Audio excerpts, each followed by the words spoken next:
Woodside, the world is finally quieted down. The rush of the day is over and the night has wrapped everything in a peaceful silence. Are you already tucked into bed, pulling the covers up tight, or perhaps sitting by a dim light with a warm cup of tea in your hands? Wherever you are, welcome to another journey into the depths of the past.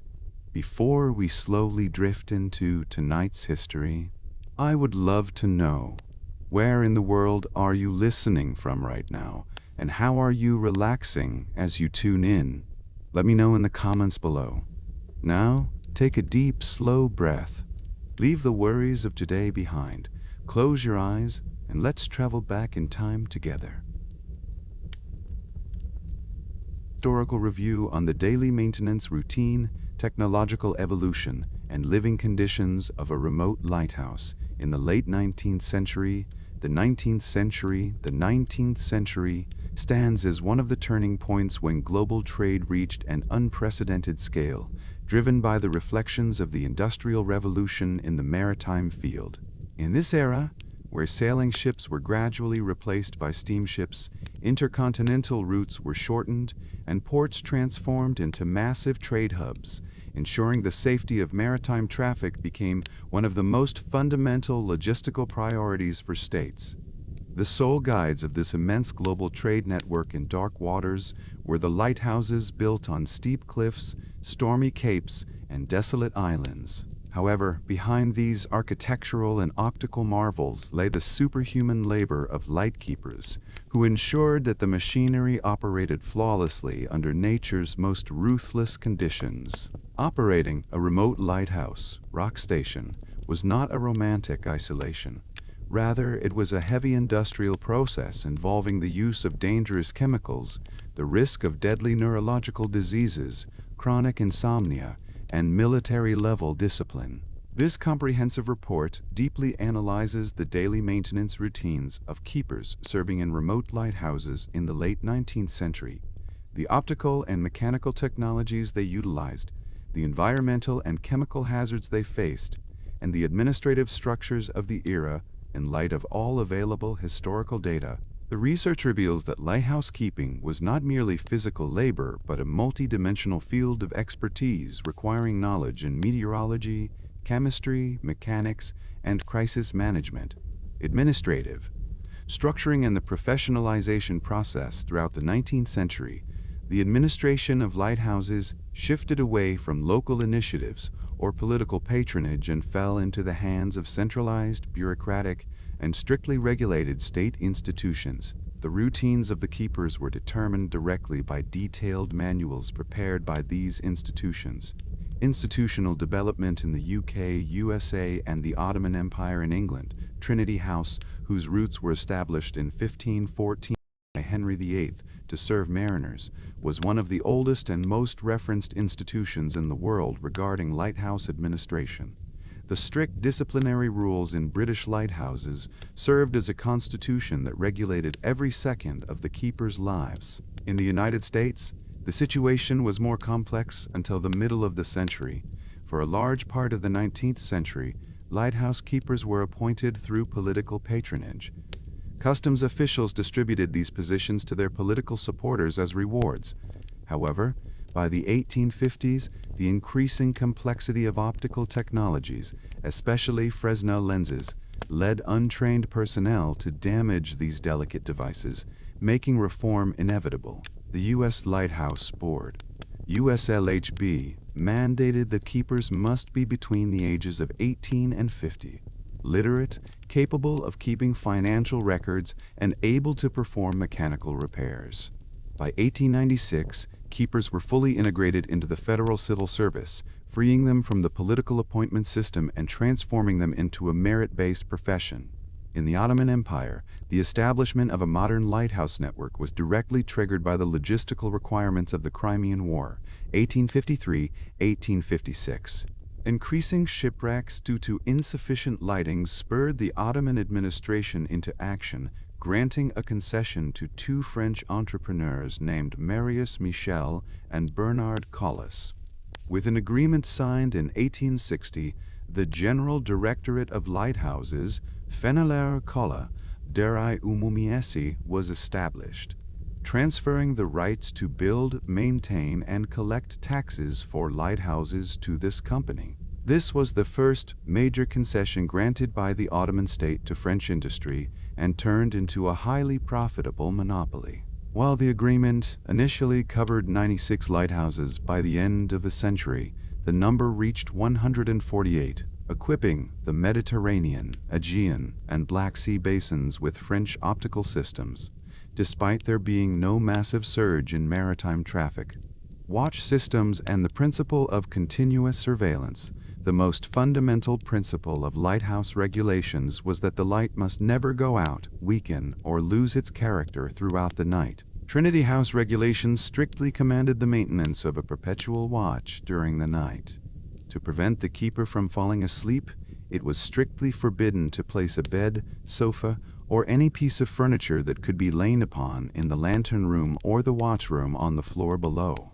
Remote lighthouses, rock stations, generally managed by teams of 3. The shift systems that push the physical and mental limits of the keepers are clearly visible in the administrative documents of that era. Shift system watch hours and rotation rest and additional duties.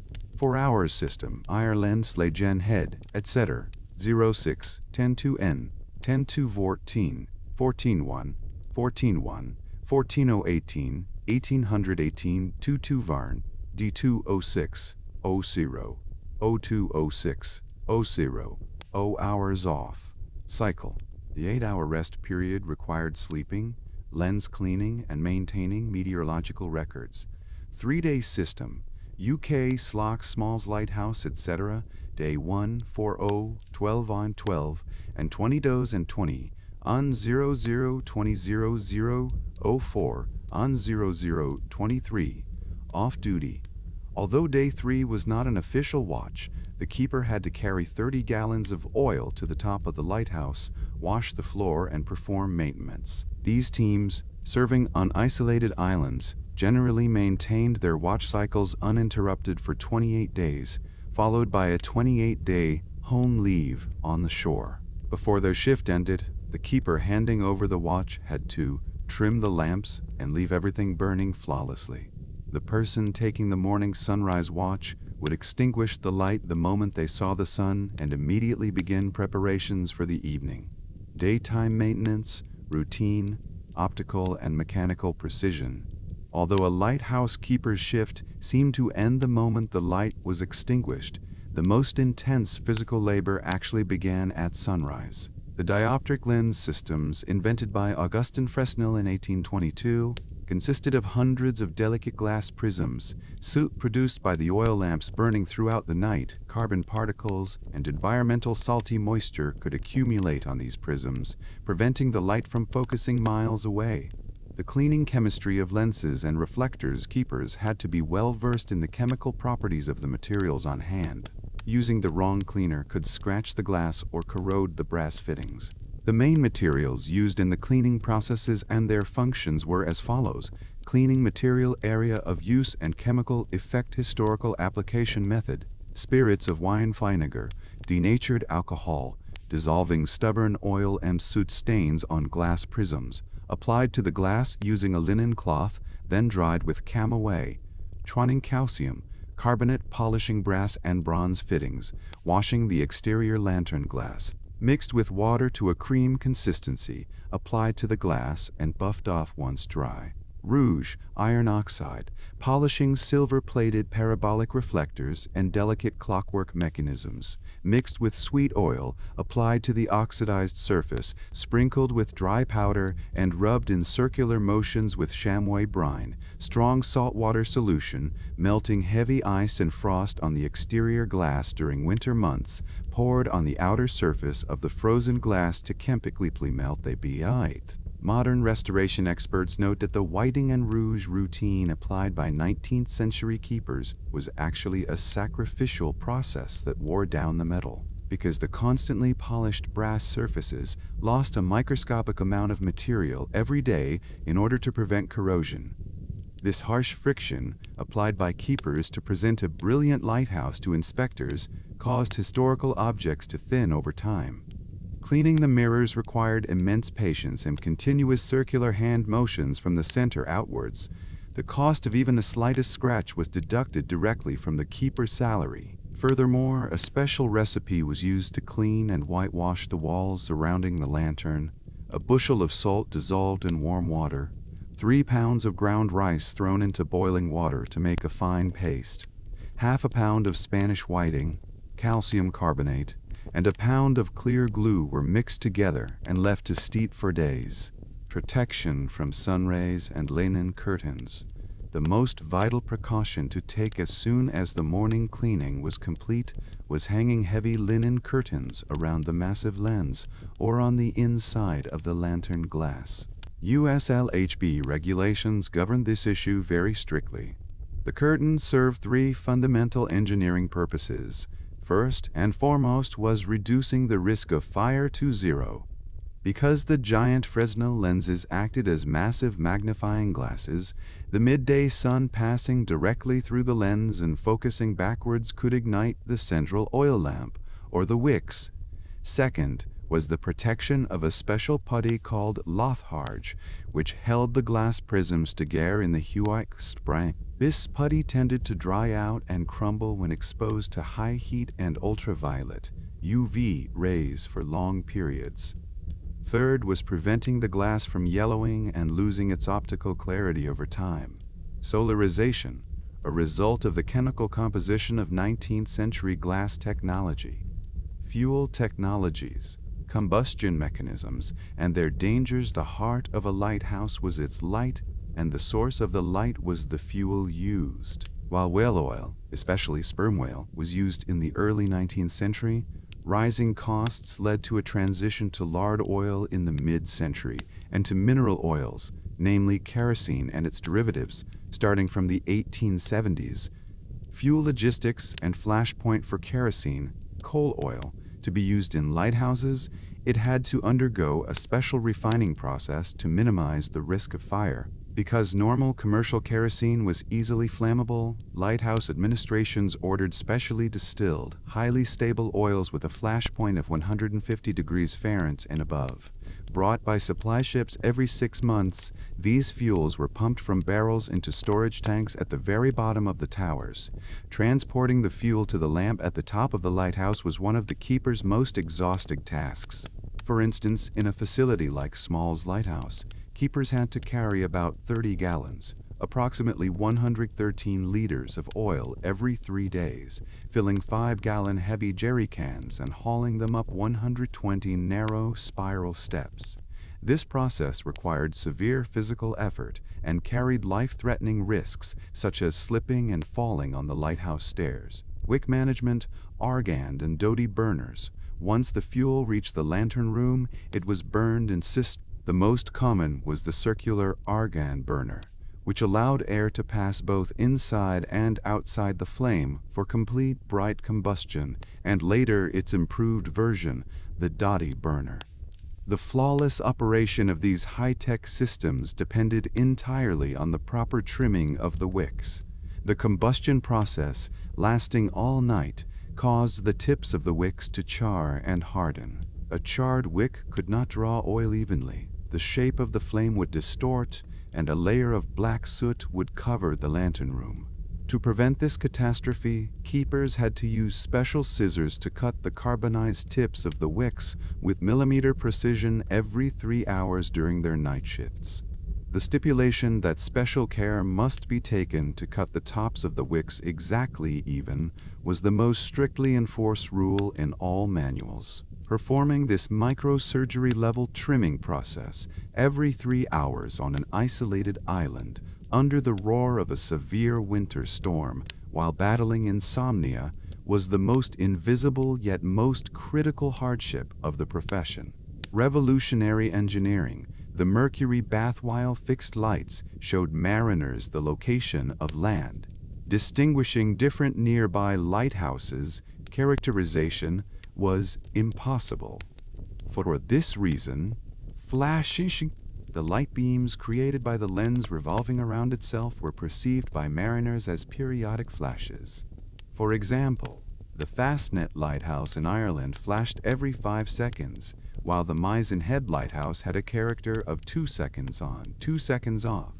The old system, chariot wheels, the first flashing lenses developed by Augustin Fresnel in the 1820s, were massives. A first-order lens could weigh up to 7 tons.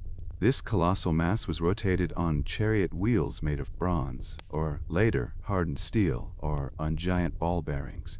However, the friction was so great that the clockwork mechanisms powered by way cables could only make these lenses complete a full rotation every 8 minutes. For a sailor, this meant a weak beam of light lasting 20 seconds followed by nearly 1 minute of blinding darkness. Friction was the greatest physical obstacle, preventing the lens from accelerating. Lance Bordels and frictionless rotation as early as 1825. Augustin Fresnel had proposed a revolutionary idea in a letter. "I propose floating our first-order rotating apparatuses in a Mercury Bath, rather than placing them on wheels." However, it took about 65 years for this brilliant idea to be implemented in engineering. In 1890, Lance Bordels, the chief engineer of the French Lighthouse service, revolutionized optical navigation by designing a functional mercury flotation system. The system was first tested at the Lighthouse Lighthouse in France in 1892 and was permanently installed at Cape La Heve in 1893. In England, Dr. Perot, John Hopkinson of Chance Brothers pushed this design even further. The physics of the mechanism. The system consisted of a donut-shaped cast iron trough with a relatively small amount of liquid mercury filled at its base. A metal ring float attached to the base of the multi-ton Fresnel lens was submerged into this mercury pool. Thanks to Archimedes' principle, the extraordinary high density of mercury floated the 3 to 7 ton lens in mid-air. Through this design, colossal masses could be supported even though the amount of mercury varied between 10.5 pounds and 2 cc 1t hundredweight. With friction almost completely eliminated, the power required to turn the lens dropped from 200 pounds to 75 pounds. The multi-ton lens would begin to rotate smoothly with just a single finger touch from a keeper. Thanks to this revolution, the speed of the lenses was increased to several revolutions per minute. The French pushed this technology to its limits, building feux clairs, lightning flash, lighthouses that flashed in 1/10 of a second, 0.1 sec, resembling a lightning strike in a storm. For the keepers, the Mercury Bath was a technological miracle that dramatically reduced the burden of having to crank enormous weights every few hours to keep the clockwork mechanism running. Lighthouses like Cape Brett in New Zealand joined this caravan in the early 20th century, globalizing the technology. The fatal price, mercury poisoning and the mad keeper syndrome. While Bordel's invention was a salvation for mariners, it opened the door to an insidious, slow, and deadly danger for the lighthouse keepers. The keepers were directly responsible for the maintenance of this massive mercury pool supporting the lens.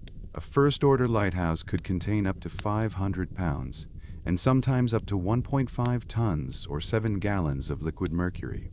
Over time, dust, sand, oxidation, and metallic residues would accumulate on the surface of the mercury pool. To maintain the smoothness of rotation, keepers had to periodically drain the liquid mercury and filter it through cheesecloth or chamois leather to clean it. By the standards of the era, keepers performed this task entirely bare-handed, without any protective gloves or masks. Mercury vapor and neurological destruction in addition to skin contact with liquid mercury, the real major danger was inhaled mercury vapor. The extreme heat emitted by the powerful oil lamp or, in later years, electric incandescent lamps caused the mercury in the pool directly beneath them to evaporate continuously. Although keepers developed practical methods like pouring a thin layer of machine oil over the liquid mercury to prevent mercury vapor from spreading into the environment, oxidation, poisoning was inevitable in the unventilated atmosphere of the lantern room. Chronic mercury poisoning led to neurological symptoms that destroyed the central nervous system, such as severe confusion, chronic depression, memory loss, hallucinations, severe hand tremors, and erethism, extreme irritability. The term Mad Hatter, originating from the hat-making industry and inspiring Lewis Carroll's work Alice in Wonderland, began to be used over time for lighthouse keepers as well. Historical records are filled with agonizing examples of this neurological destruction. For instance, William Brown, the first keeper of the Baleines Island Lighthouse in Canada, was locked away in an insane asylum in May 1905, following bizarre and irrational telegrams sent to his colleague and unexplained violent tendencies toward his wife. Even legends that the keepers at the Rottenest Island Lighthouse committed suicide due to mercury poisoning have been discussed in the literature. In the 1980s, air quality measurements taken even in modern Canadian lighthouses detected dangerously high levels of mercury vapor between 4.4 and 26.3 Rex-Mo in lantern rooms. Considering the ventilation conditions in the 19th century, the scale of exposure at the time is terrifying. Modern researchers strongly argue that behind the popular romantic myths of keepers going mad purely from isolation throughout history actually lies the direct consequence of occupational chronic mercury poisoning, acoustic warning systems and fog routines, fog signals, and foggy weather conditions or severe snowstorms where visibility dropped to zero. Even the world's most powerful Fresnel lens became useless. In such situations, mariners' lives depended entirely on acoustic warning systems, namely fog signals. Lighthouse keepers were obligated to activate the fog signal station the moment they determined visibility had dropped to dangerous levels, while massive bronze bells weighing tons were rung manually or via clockwork systems in the first half of the 19th century. Compressed air-powered dowball trumpets, steam sirens, and explosive gun cotton charges began to be used where the end of the thing, just like the characterization of the lenses. Fog signals also had a tone and interval specific to each station, e.g., 2 blasts every 3 minutes. If the signal was not mechanical or if it malfunctioned, keepers had to hold a stopwatch throughout the dense fog to detonate gun cotton, ring a bell, or check the oil pressure of generators precisely on time. In fog events that sometimes lasted for days, firing explosives to the exact minute in a deafeningly noisy environment while suffering from insomnia was one of the tasks that most severely broke the keeper's psychological resilience. In addition, keepers took hourly weather measurements, meticulously logging wind direction, speed state, sea state, barometric pressure, temperature, and visibility into institutional logbooks.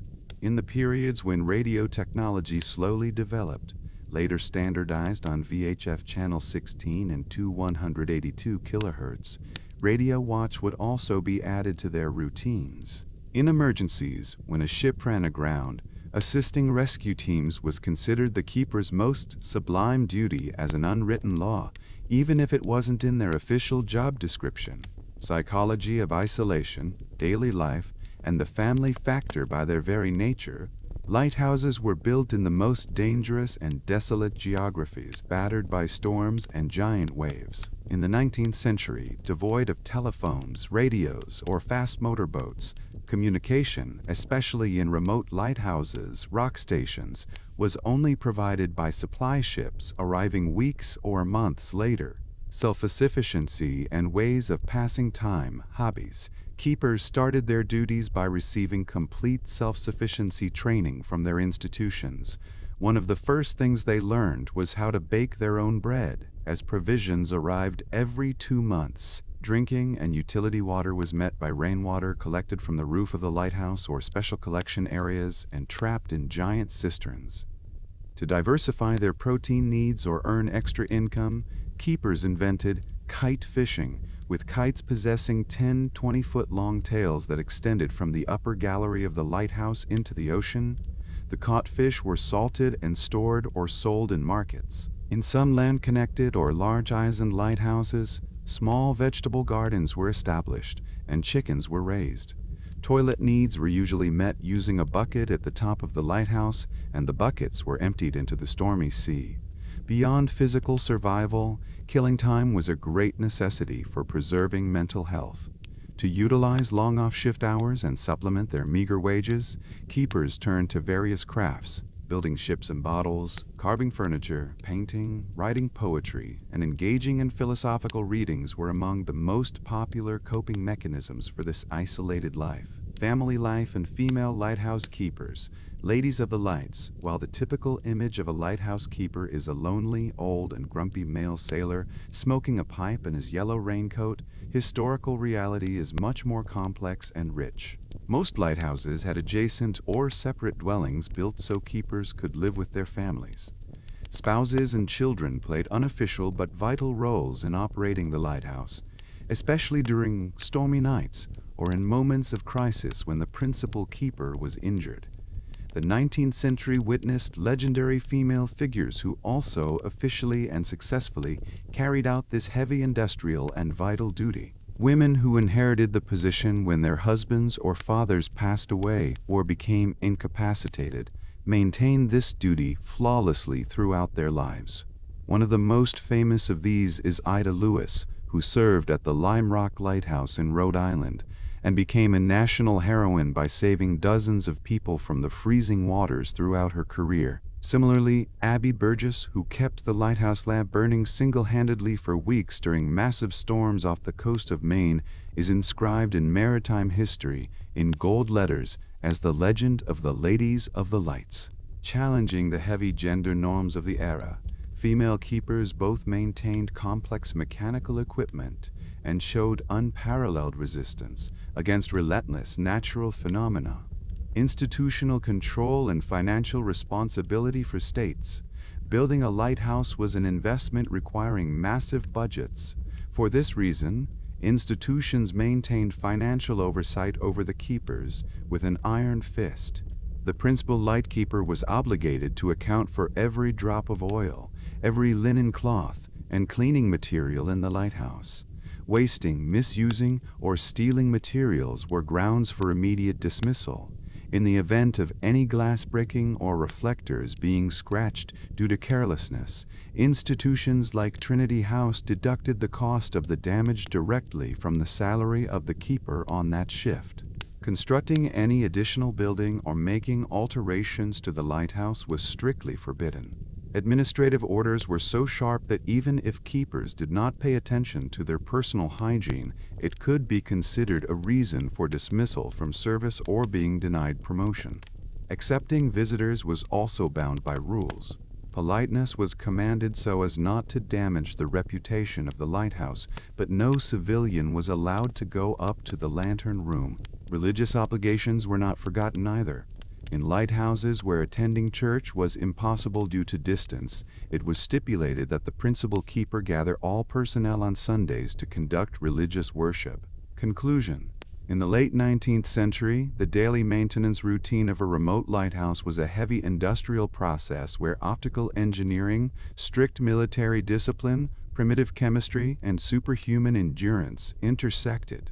While Fresnel's giant glass prisms, borderless frictionless Mercury Bath, argand lamps, and gun-cotton fog signals secured the capillaries of global maritime trade as the most advanced technologies of the era, the cost of keeping these systems running like clockwork was paid with the sweat, insomnia, and neurological health of the lighthouse keepers. The millimeter precision polishing process done every day with spirits of wine, whiting, and rouge, the dozens of gallons of oil hauled up 120 steps, the burnt wicks trimmed every 3 hours, and the strainers plunged bare-handed into the midst of mercury vapor all reveal the heavy labor invoice behind the sparkling sea view of this profession. The tragedies caused by mercury poisoning, which entered the literature as the Mad Keeper syndrome, stand as historical proofs of the ruthless effects of technological advancement on the human body.